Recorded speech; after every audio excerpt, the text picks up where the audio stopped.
Olá, uma boa noite para você. Venezuela anuncia início da libertação de presos políticos. Líderes de Colômbia, Canadá e México conversam com o presidente Lula sobre a crise na Venezuela. Justiça americana reconhece processo de liquidação do Banco Master nos Estados Unidos. O Jornal da Record já está no ar. Oferecimento Bradesco. Em 2026, o que é mais valioso vem primeiro. O presidente Lula conversou nesta quinta-feira por telefone com algumas lideranças mundiais sobre a situação na Venezuela. A Vanessa Lima fala direto de Brasília e traz todas as atualizações para a gente. Oi, Vanessa, boa noite. Oi, Giovana, boa noite para você, boa noite a todos que nos acompanham. Lula tratou sobre o assunto com os presidentes da Colômbia, Gustavo Petro, e do México, Claudia Sheinbaum, além do primeiro-ministro do Canadá, Mark Carney. O ponto em comum em todas as conversas foi que a situação da Venezuela deve ser resolvida por meios pacíficos. Lula e o presidente colombiano manifestaram grande preocupação com o uso da força contra um país sul-americano e concordaram que houve violação ao direito internacional e à soberania da Venezuela. Concordaram ainda que as ações constituem um precedente extremamente perigoso para a paz e a segurança da região. Lula informou que, a pedido da Venezuela, está enviando 40 toneladas de insumos e medicamentos ao país. A presidente mexicana e o primeiro-ministro do Canadá condenaram o uso da força dos Estados Unidos contra a Venezuela sem amparo prévio na ONU. Ainda na ligação, o primeiro-ministro canadense aceitou o convite feito por Lula para visitar o Brasil em abril. Os dois líderes mundiais concordaram em avançar nas negociações para a assinatura de um acordo comercial entre o Mercosul e o Canadá. Lula também convidou a presidente mexicana para vir ao Brasil em data ainda a ser negociada entre os dois países. Giovana. Obrigada pelos detalhes, Vanessa. E olha, o presidente Lula vetou integralmente o projeto que reduz as penas dos condenados pela tentativa de golpe de Estado. O veto foi anunciado durante o evento organizado no Palácio do Planalto para lembrar os ataques a sédios dos três poderes. Quase todos os ministros do governo participaram da cerimônia. As grandes ausências foram as dos presidentes da Câmara, Hugo Mota, e do Senado, Davi Alcolumbre. Eles já sabiam que o projeto da dosimetria seria vetado e deixaram de comparecer para evitar o desgaste político. Lula aproveitou a data para vetar integralmente a lei que prevê redução das penas dos condenados pela tentativa de golpe de Estado. O presidente defendeu o julgamento do Supremo Tribunal Federal dos acusados pela trama golpista. Nós não aceitamos nem ditadura civil, nem ditadura militar. O que nós queremos é democracia emanada do povo e para ser exercida em nome do povo. O veto do presidente ainda vai ser analisado pelo Congresso Nacional. O Brasil não vai, tenho certeza, corroborar com a decisão do presidente Lula. Essa é uma decisão que tem muito mais de vingança, de alguém que foi preso, processado, como ele diz, injustiçado. Nós estamos todos no Brasil conscientes, se não todos, mas a grande maioria do Congresso Nacional, e isso já foi demonstrado na eleição, quando votaram a aprovação do meu parecer, do meu projeto, é de que o veto do presidente cai. O presidente Lula acertou ao vetar integralmente o PL da dosimetria. A tentativa de golpe em 8 de janeiro, há 3 anos atrás, foi para valer. Depois da cerimônia, o presidente desceu a rampa do Planalto em ato simbólico de defesa do regime democrático. O Supremo Tribunal Federal já condenou mais de 900 pessoas pela tentativa de golpe de Estado. Nesta quinta-feira, o STF também relembrou os atos de 8 de janeiro. O presidente do STF discursou na abertura da exposição que homenageia quem trabalhou na reconstrução da sede do Supremo, depois dos ataques às sedes dos três poderes.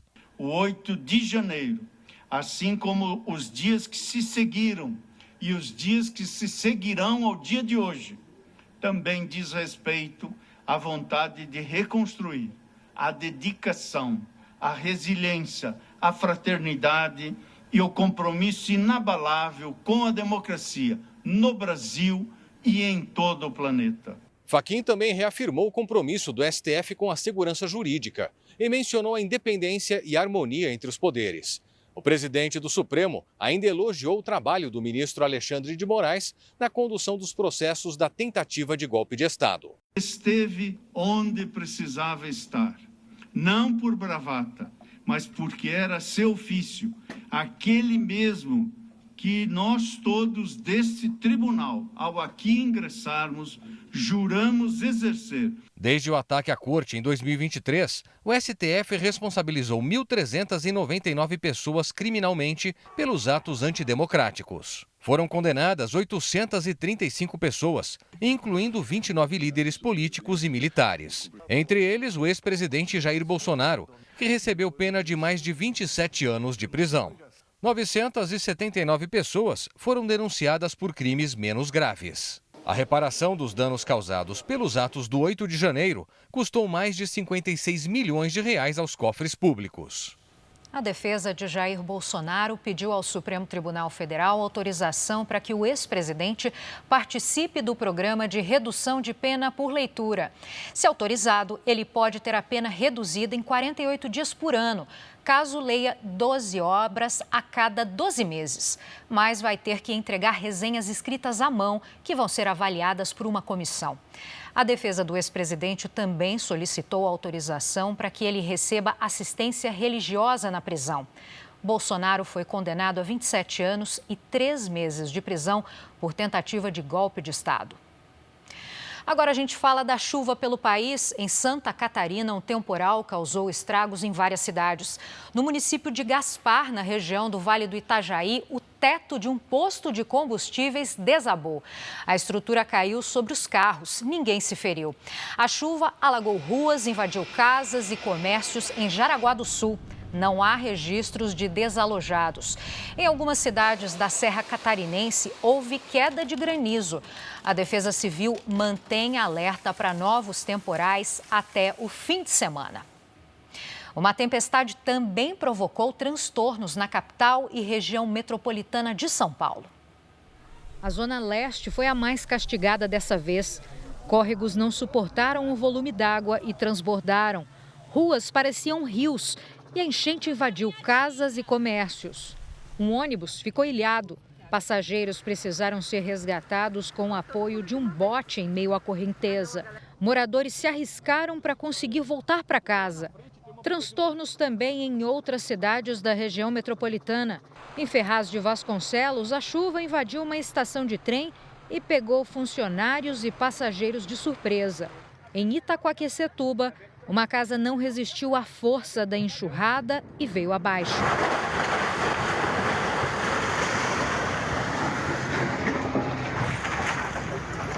O imóvel estava vazio e ninguém ficou ferido. A presença de um córrego próximo eleva o risco de novos desabamentos. A Defesa Civil isolou a área e monitora a situação. Um caminhão desgovernado por pouco não atingiu crianças que estavam em uma rua em Betim, na região metropolitana de Belo Horizonte. O veículo que estava estacionado começa a descer de ré sem controle.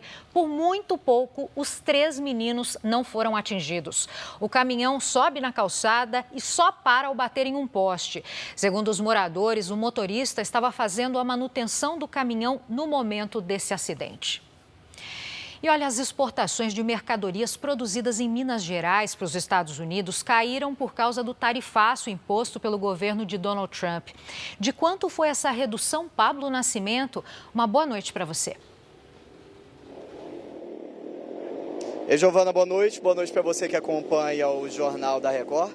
Na comparação com 2024, o Estado deixou de exportar para os Estados Unidos 7,7% em valor e 1,3% em volume. O café foi o produto mais exportado por Minas Gerais para os Estados Unidos no ano passado, mas as principais perdas vieram do setor aeronáutico, seguido por aço e celulose. A queda foi ainda mais acentuada do que o total nacional, que recuou pouco mais de 6,5% durante o tarifaço norte-americano. E neste período, segundo dados da Federação das Indústrias aqui de Minas Gerais, o Estado deixou de exportar para os Estados Unidos aproximadamente 23 bilhões de reais. Giovana. Obrigada, Pablo. A gente continua nesse assunto de economia. Nesta sexta-feira, a União Europeia deve votar se aceita um acordo de livre comércio com o Mercosul. Alguns países ainda resistem a esse acordo comercial. França e Irlanda defendem a rejeição completa da proposta. O vice-primeiro-ministro irlandês Simon Harris declarou hoje que vai se posicionar contra o acordo. Já o presidente francês confirmou que o país vai votar contra a assinatura. Emmanuel Macron disse que os recentes debates na Assembleia Nacional e no Senado da França demonstraram uma rejeição política unânime. A principal justificativa dos países contrários à proposta é que o setor agrícola vai sofrer uma suposta concorrência desleal. Hoje, centenas de agricultores protestaram em Paris contra o acordo. Também houve manifestações com rodovias bloqueadas na Grécia. A votação no Conselho Europeu está marcada para amanhã. O tratado precisa da assinatura de pelo menos 15 dos 27 países do bloco. E essa maioria tem que representar pelo menos 65% da população da União Europeia. Se for aprovado, o documento vai ser assinado na segunda-feira, encerrando uma negociação de mais de 25 anos. Um passo importante foi dado ontem, quando a Itália decidiu aceitar os benefícios oferecidos pela União Europeia. O pacote de ajuda inclui a redução de impostos e investimentos equivalentes a 280 bilhões de reais. Mercosul e União Europeia podem formar a maior área de livre comércio do mundo, com benefícios significativos para o Brasil. A maior economia da América Latina deve exportar para o bloco, principalmente produtos como carne, arroz e açúcar.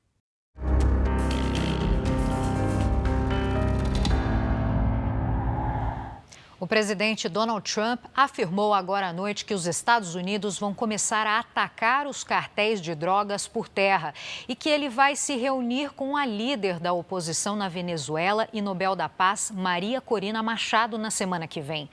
Mais cedo, Trump afirmou que os Estados Unidos podem controlar a venda do petróleo venezuelano durante anos. O governo americano também monitora a chamada frota fantasma de petroleiros, que agora navegam com bandeira russa em busca de proteção.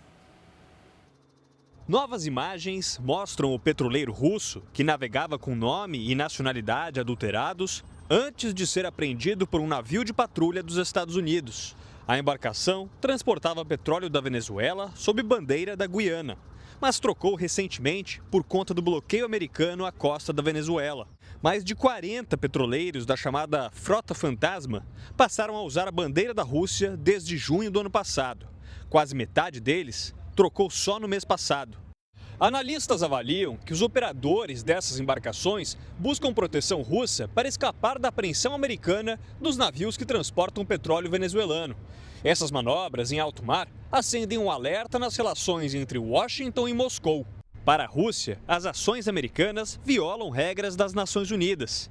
Em entrevista ao jornal The New York Times, Donald Trump afirmou que os Estados Unidos podem controlar o petróleo venezuelano por anos e destacou que a presidente interina, Delcy Rodrigues, está em constante cooperação com o governo americano. Hoje, o vice-presidente J.D. Vance afirmou que a Casa Branca quer garantir que o governo venezuelano atenda à vontade dos americanos e reiterou que, para estabelecer a paz, os Estados Unidos estão dispostos a tomar o poder dos cartéis para entregar a governos legítimos. Vance também falou sobre a possibilidade dos Estados Unidos ocuparem a Groenlândia. O vice-presidente pediu aos países europeus que se posicionaram contra essa ideia a levarem Donald Trump mais a sério. E o Ministério da Justiça autorizou o envio de agentes da Força Nacional para Boa Vista e Pacaraima, em Roraima, na fronteira com a Venezuela. O país vizinho começou a libertar presos políticos. A estimativa é que 800 opositores estejam detidos. Ativistas como Rocio São Miguel começaram a ser liberadas.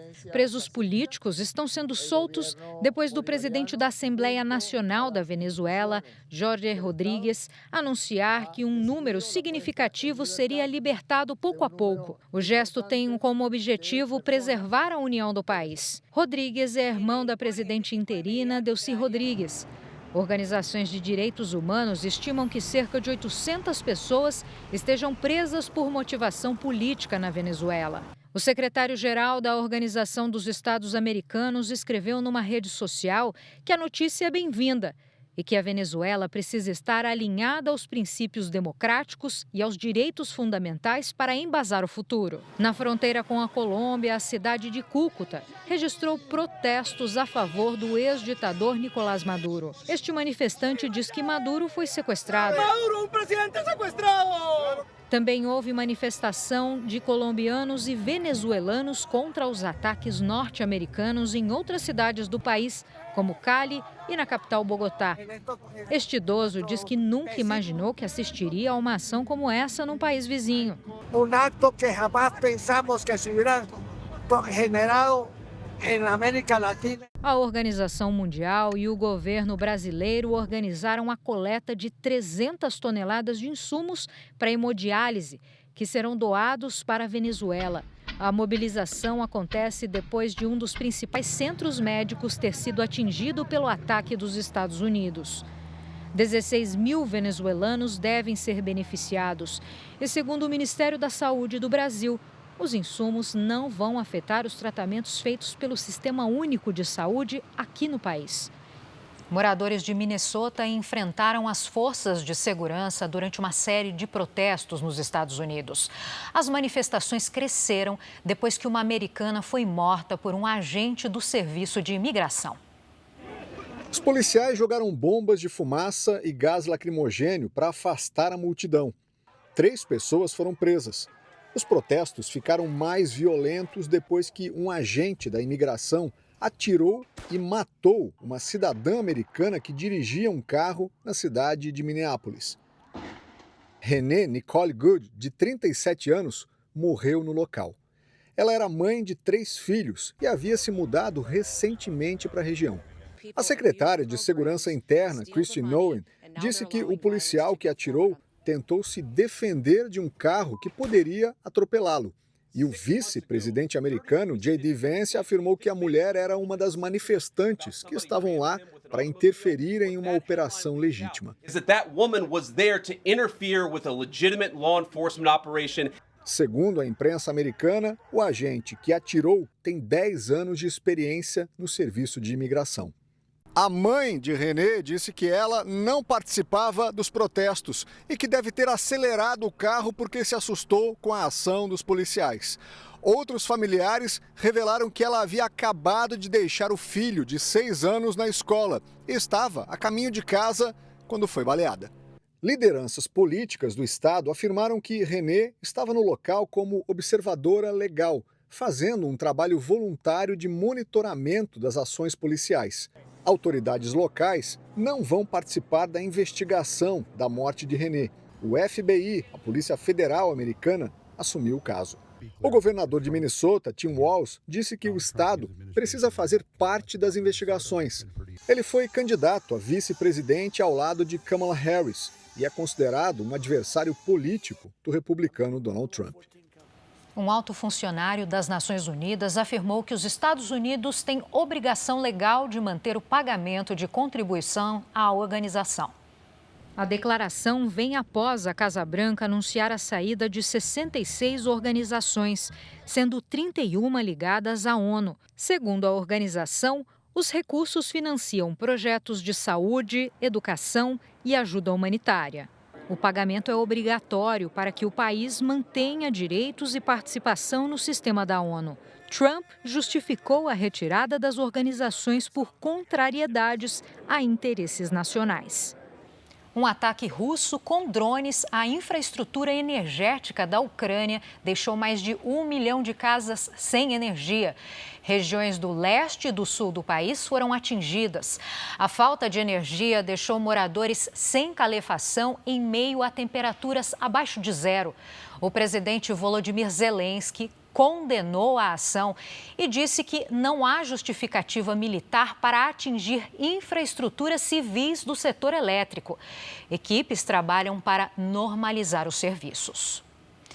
No Irã, ao menos 45 pessoas morreram em 12 dias de protestos contra a crise econômica do país. Entre as vítimas, há 8 crianças. Os protestos, que começaram em Teherã, ganharam força e se espalharam por 25 das 31 províncias do Irã. Os manifestantes derrubaram uma estátua do ex-comandante da Guarda Revolucionária Iraniana, Qassem Soleimani, que foi morto num ataque americano em 2020 no Iraque. Um outro grupo retirou e rasgou uma bandeira iraniana. Durante a repressão violenta, 8 crianças morreram. E um policial que tentava controlar a multidão também foi morto. Nesta quinta-feira, o presidente americano Donald Trump afirmou que se as autoridades iranianas matarem mais manifestantes, o país vai ser atingido duramente, mas não deu mais detalhes. O vice-presidente, J.D. Vance, também declarou apoio aos iranianos e disse que eles estão nas ruas lutando por direitos. O Irã e os Estados Unidos não têm relação diplomática há várias décadas. A China realizou novas prisões de cristãos. 6 religiosos foram detidos nesta semana. A correspondente na Ásia, Silvia Kikuchi, tem mais detalhes para a gente. Olá, Silvia. Oi, Giovana. Boa noite para você e a todos. Entre os detidos está Li Yingqian. A casa dele foi revistada durante uma operação policial na cidade de Chengdu, no sudoeste do país. Nos últimos meses, operações semelhantes do governo chinês resultaram na prisão de centenas de religiosos. Segundo dados oficiais, mais de 40 milhões de cristãos estão registrados em igrejas autorizadas pelo Estado. Porém, estimativas indicam que dezenas de milhões frequentam igrejas perseguidas pelo regime chinês. Essas medidas refletem um controle rigoroso do governo chinês sobre a prática religiosa. Giovana. Obrigada, Silvia. A Justiça dos Estados Unidos reconheceu o processo de liquidação do Banco Master. O Tribunal de Falências da Flórida validou o processo brasileiro e bloqueou os ativos do banco nos Estados Unidos. O Banco Master tinha investimentos e documentos importantes nos Estados Unidos, que agora podem ser administrados pelo liquidante para fechar o banco, vender os bens e pagar clientes e credores.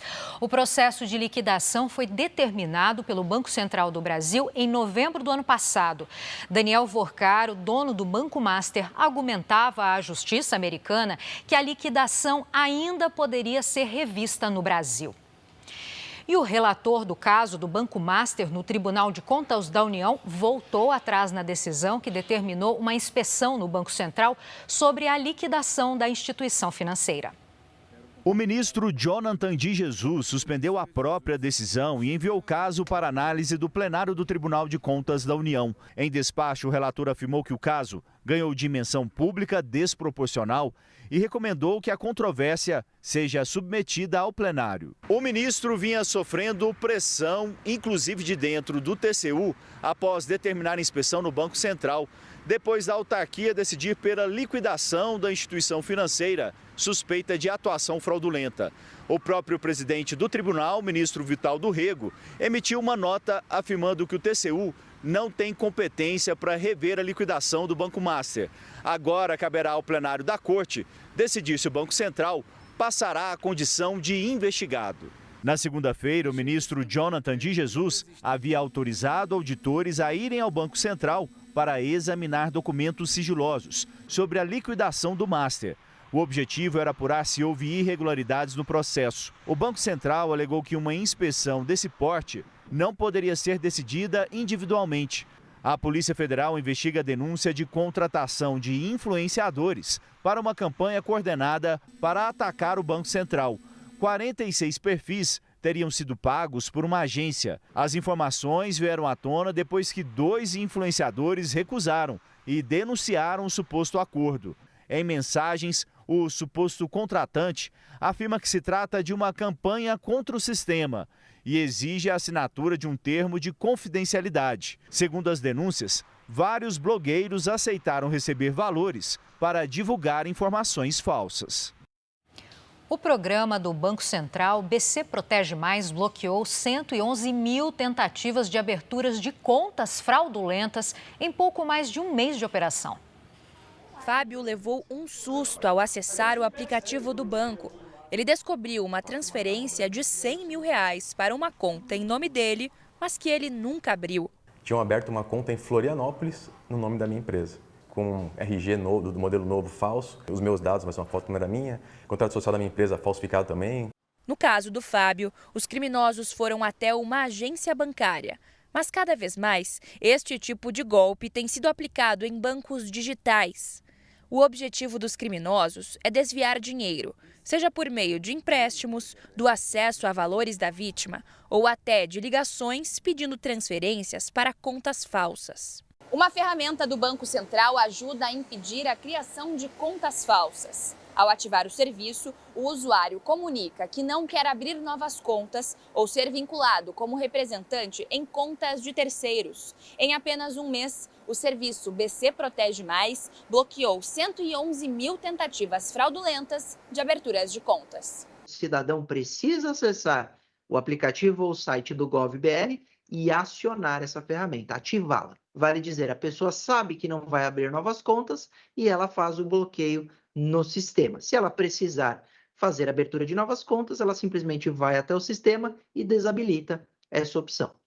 33 milhões de consultas já foram feitas no novo sistema para verificar pedidos de abertura de contas. Caso note que foi vítima de uma fraude, como o Fábio, é necessário acionar a polícia. As vítimas devem lavrar o boletim de ocorrência, acionar a polícia, para que, além da capacidade preventiva que essa ferramenta cria, nós tenhamos a punição das quadrilhas que atuam criando contas em nome desses usuários brasileiros que, no final, sofrem na mão dessas quadrilhas. Em 2025, a taxa básica de juros chegou ao maior patamar em quase 2 décadas, 15% ao ano. Agora, especialistas ouvidos pelo Jornal da Record avaliam como a taxa Selic deve se comportar este ano. Em 2025, o país viu a taxa básica de juros da economia chegar aos 15% ao ano, o maior nível desde 2006, no movimento do Banco Central para conter a alta dos preços. Com a inflação em queda, não faz sentido o Banco Central manter a taxa básica nos níveis atuais, que é um dos níveis mais altos em 20 anos. 15% é muito juro. Então a gente acredita que o Banco Central vai continuar dando sinais, ele já começou a fazer isso, mas ele continua dando sinais de que há espaço para reduzir a taxa. Um cenário possível é que ele comece um processo de corte de juros, e a gente imagina que ele possa alcançar até o nível de 12%. Eu acho que tem espaço para ter uma Selic abaixo desses 12,5% que o mercado espera. Bom, quão abaixo? Se a gente tiver uma campanha eleitoral que gere pressão ou cambial, ou um cenário internacional de muita pressão cambial, esse é um fator que pode atrapalhar o trabalho do Banco Central de cortar juros, limitar muito o espaço para corte. Então o que a gente vê é que a economia brasileira cresce, mas num ritmo mais moderado, em função basicamente da taxa de juros elevada. O ministro da Justiça e Segurança Pública entregou a carta de demissão ao presidente Lula. Ricardo Lewandowski entregou a carta pessoalmente ao presidente Lula, antes da cerimônia sobre os atos de 8 de janeiro. Na carta, ele cita razões pessoais e familiares para deixar o cargo e diz ter exercido a função com o melhor desempenho possível, considerando as limitações políticas, conjunturais e orçamentárias. Lewandowski deixa o comando da pasta amanhã. No evento no Palácio do Planalto, ele disse que não cabe redução de pena para quem comete atos contra a democracia. Os crimes cometidos contra o Estado Democrático de Direito são imprescritíveis, impassíveis de indulto, graça ou anistia, sobretudo quando envolvem grupos civis e militares armados. Ricardo Lewandowski é ministro aposentado da Suprema Corte desde abril de 2023. Ele assumiu o Ministério da Justiça em fevereiro de 2024, no lugar de Flávio Dino, que foi indicado por Lula para o STF. No Ministério, Lewandowski atuou na elaboração da proposta de emenda à Constituição da Segurança Pública e no projeto de lei contra as organizações criminosas. Os 2 projetos ainda tramitam no Congresso. O presidente Lula manifestou a intenção de dividir a pasta em 2 ministérios, o da Justiça e o da Segurança Pública. Mas a ideia pode não avançar por questões orçamentárias. Enquanto Lula não indica um substituto, o secretário executivo, Manuel Carlos Neto, assume o comando da pasta. Agora preste atenção nesse número: 15 milhões de mulheres não têm acesso adequado a produtos de higiene no Brasil. O Ministério da Saúde tem um programa que garante acesso gratuito a absorventes. O aparelho está no centro da estratégia do Ministério da Saúde para que as mulheres de baixa renda ou em situação de vulnerabilidade social consigam absorventes de graça, como garante a lei. Mensagens como essa começaram a ser disparadas para quem tem direito ao benefício. O texto é simples e orienta a como ter acesso ao produto. Tem direito ao benefício mulheres entre 10 e 49 anos inscritas no Cadastro Único do Governo Federal, com renda de, no máximo, R$ 218 por mês. São 40 absorventes a cada 56 dias, totalmente gratuitos. De acordo com o Unicef, 1 em cada 4 meninas faltam à escola durante a menstruação. 73% delas já ficaram constrangidas na escola ou em locais públicos no período. E 35% já passaram por alguma dificuldade por não ter acesso à higiene menstrual. No Brasil, um estudo do Instituto Locomotiva de 2022 mostrou que 5,5 milhões de mulheres já faltaram ao trabalho pelo menos uma vez por não ter dinheiro para comprar absorvente, a chamada pobreza menstrual. E a maioria faltou mais de uma vez. Um prejuízo estimado à economia de 2 bilhões e 400 milhões de reais por ano. O programa para combater a chamada pobreza menstrual começou em janeiro do ano passado e o objetivo era atender até 24 milhões de mulheres. Mas a adesão foi baixa. Até o fim de novembro, pouco mais de 1.600.000 mulheres recebiam o benefício. O diagnóstico do Ministério da Saúde é que faltava informação sobre o benefício. E para tornar esse direito cada vez mais conhecido, o celular foi a melhor ferramenta. Nas 2 semanas anteriores ao começo dos disparos de mensagens, a média de atendimento por dia era de 9.800 pessoas.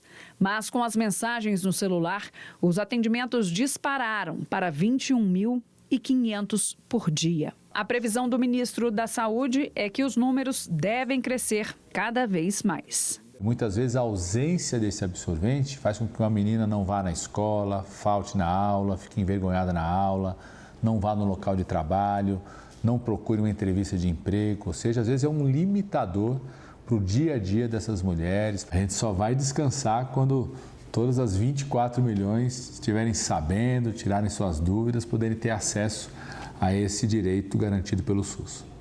Agora o futebol. Às vésperas do Paulistão, o Palmeiras apresentou o único reforço para a temporada. Marlon Freitas chegou e já pode enfrentar a Portuguesa. Jogo que a Record, o R7 e o Record Plus mostram sábado a partir das 8 da noite. O Palmeiras quer esquecer 2025. Foram 3 vice-campeonatos e algumas frustrações. Por isso foi necessário mudar. 4 jogadores deixaram o clube. E Marlon Freitas foi apresentado oficialmente hoje. A contratação contou com um empurrão do treinador. O Abel me mandou uma mensagem, né, e eu tomei um susto assim quando eu vi a mensagem. É um grande treinador, um treinador muito vitorioso, né, é uma grande oportunidade para mim. O volante já pode estrear contra a Portuguesa neste sábado. Por enquanto, ele é o único reforço do clube para a temporada. Não é que com o Marlon Freitas acabaram todos os problemas do Palmeiras. O Palmeiras segue tendo problemas. Além do meio-campo, eu acho que falta ao Palmeiras um parceiro de ataque para o Vitor Roque. Um parceiro que seja mais equilibrado, mais frequente, mais consistente do que foi o Flaco Lopes, que variou muito durante a temporada. Para vencer o Palmeiras, a Portuguesa também vai ter que derrotar as estatísticas. O Verdão não perde em uma estreia de Campeonato Paulista há 31 anos. A última vez foi justamente para a Lusa em 1995. Mas quando os jogadores entrarem em campo, tudo pode acontecer. A motivação é muito grande, o Campeonato Paulista sempre foi uma grande vitrine e essa motivação nós temos que trazer isso para dentro do campo, né? 2 jogos do Paulistão serão transmitidos pela Record, R7 e Record Plus neste fim de semana. No sábado, às 8 da noite, tem Portuguesa e Palmeiras. No domingo, no mesmo horário, Mirassol e São Paulo. Este foi o Jornal da Record. Você fica agora com Fala Que Eu Te Escuto. Uma ótima noite para você.